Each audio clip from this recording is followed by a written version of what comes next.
Audiensi umum pagi ini berlangsung pada pukul 10 di lapangan Santo Petrus, di mana Paus Leo ke-14 bertemu dengan kelompok peziarah dan umat beriman yang datang dari Italia dan berbagai belahan dunia. Dalam pidatonya yang disampaikan dalam bahasa Italia, Paus melanjutkan rangkaian katekese yang berlangsung selama tahun jubileum dengan tema Yesus Kristus Harapan Kita, memusatkan renungan pada tema pekerja di kebun anggur. Dari Injil Matius bab 20 ayat 1-7. Dan ia berkata kepada mereka, "Pergilah kamu juga ke kebun anggur itu." Setelah merangkum katekesenya dalam berbagai bahasa, Sri Paus menyampaikan salam khusus kepada umat beriman yang hadir. Audiensi umum ditutup dengan doa Bapa Kami atau Pater Noster dan berkat apostolik. Berikut ini saya bagikan katekese beliau.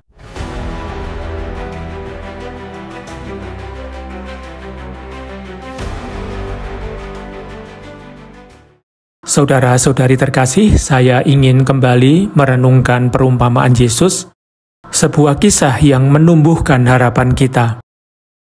Seringkali kita merasa seolah-olah tidak mampu menemukan makna dalam hidup kita. Kita merasa tidak berguna, tidak memadai, seperti para pekerja yang menunggu di alun-alun pasar, berharap ada yang mempekerjakan mereka. Tapi waktu berlalu, hidup berjalan, dan kita merasa tidak dihargai dan tidak diakui. Mungkin kita datang terlambat. Orang lain sudah lebih dahulu datang sebelum kita. Atau kekhawatiran-kekhawatiran telah menahan kita di tempat lain. Metafora alun-alun pasar sangat relevan untuk zaman kita sekarang. Karena pasar adalah tempat jual beli, tempat yang disayangkan di mana kasih sayang dan martabat pun bisa diperjualbelikan demi keuntungan. Dan ketika seseorang merasa tidak dihargai atau tidak diakui, mereka bisa sampai pada titik menjual diri kepada penawar pertama yang datang. Namun Tuhan mengingatkan kita bahwa hidup kita berharga, dan Dia ingin menolong kita untuk menyadari hal itu. Dalam perumpamaan yang kita renungkan hari ini, ada para pekerja yang sedang menunggu untuk dipekerjakan harian.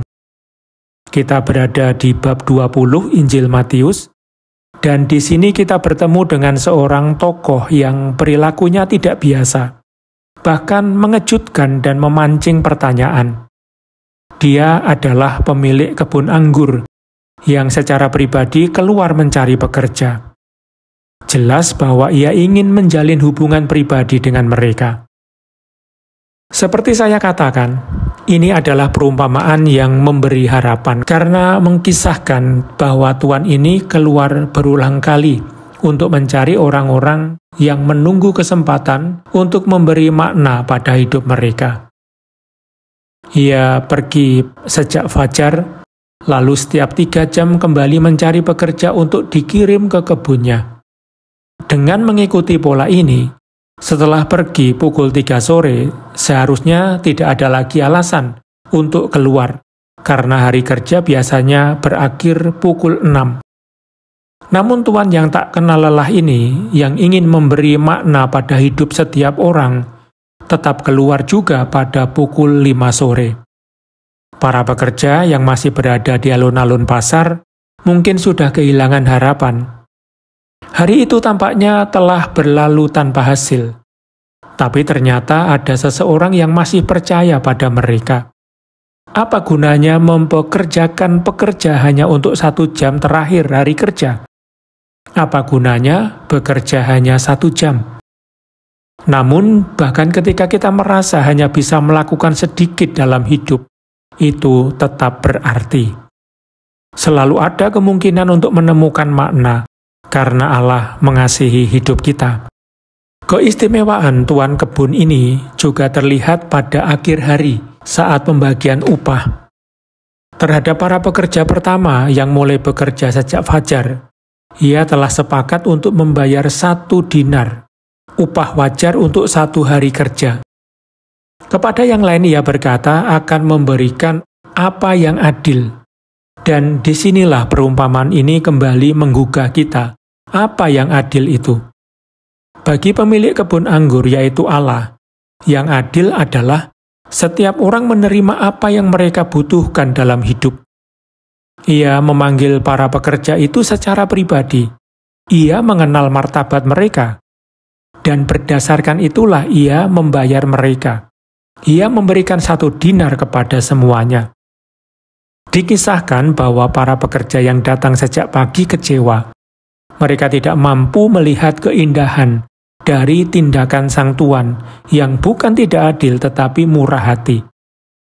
Ia tidak hanya melihat jasa tetapi juga kebutuhan. Allah ingin memberikan kerajaannya kepada semua orang, yakni hidup yang penuh, kekal dan membahagiakan. Demikian pula Yesus kepada kita. Ia tidak membuat daftar peringkat, siapapun yang membuka hati kepadanya akan ia berikan seluruh dirinya. Merenungkan perumpamaan ini, seorang Kristen masa kini mungkin tergoda untuk berpikir, mengapa harus mulai bekerja dari awal kalau upahnya sama? Mengapa bekerja lebih banyak? Untuk keraguan seperti ini, Santo Agustinus menjawab, lalu mengapa engkau menunda mengikuti Dia yang memanggilmu? Padahal engkau sudah yakin akan ganjarannya, tetapi tidak tahu kapan waktunya akan datang. Hati-hatilah. Jangan sampai karena menunda, engkau kehilangan apa yang telah dijanjikannya kepadamu. Saya ingin menyampaikan terutama kepada kaum muda, jangan menunggu, tetapi tanggapi dengan semangat panggilan Tuhan untuk bekerja di kebun anggurnya. Jangan tunda-tunda, sing-singkan lengan bajumu, karena Tuhan itu murah hati dan kamu tidak akan kecewa. Dengan bekerja di kebun anggurnya, kamu akan menemukan jawaban atas pertanyaan terdalam dalam hatimu. Apa makna hidupku? Saudara-saudari yang terkasih, janganlah kita berkecil hati, bahkan dalam masa-masa gelap kehidupan. Ketika waktu berlalu tanpa memberikan jawaban yang kita cari, marilah kita mohon kepada Tuhan agar Ia kembali keluar dan menjumpai kita di tempat di mana kita sedang menunggunya. Tuhan itu murah hati, dan Ia akan segera datang.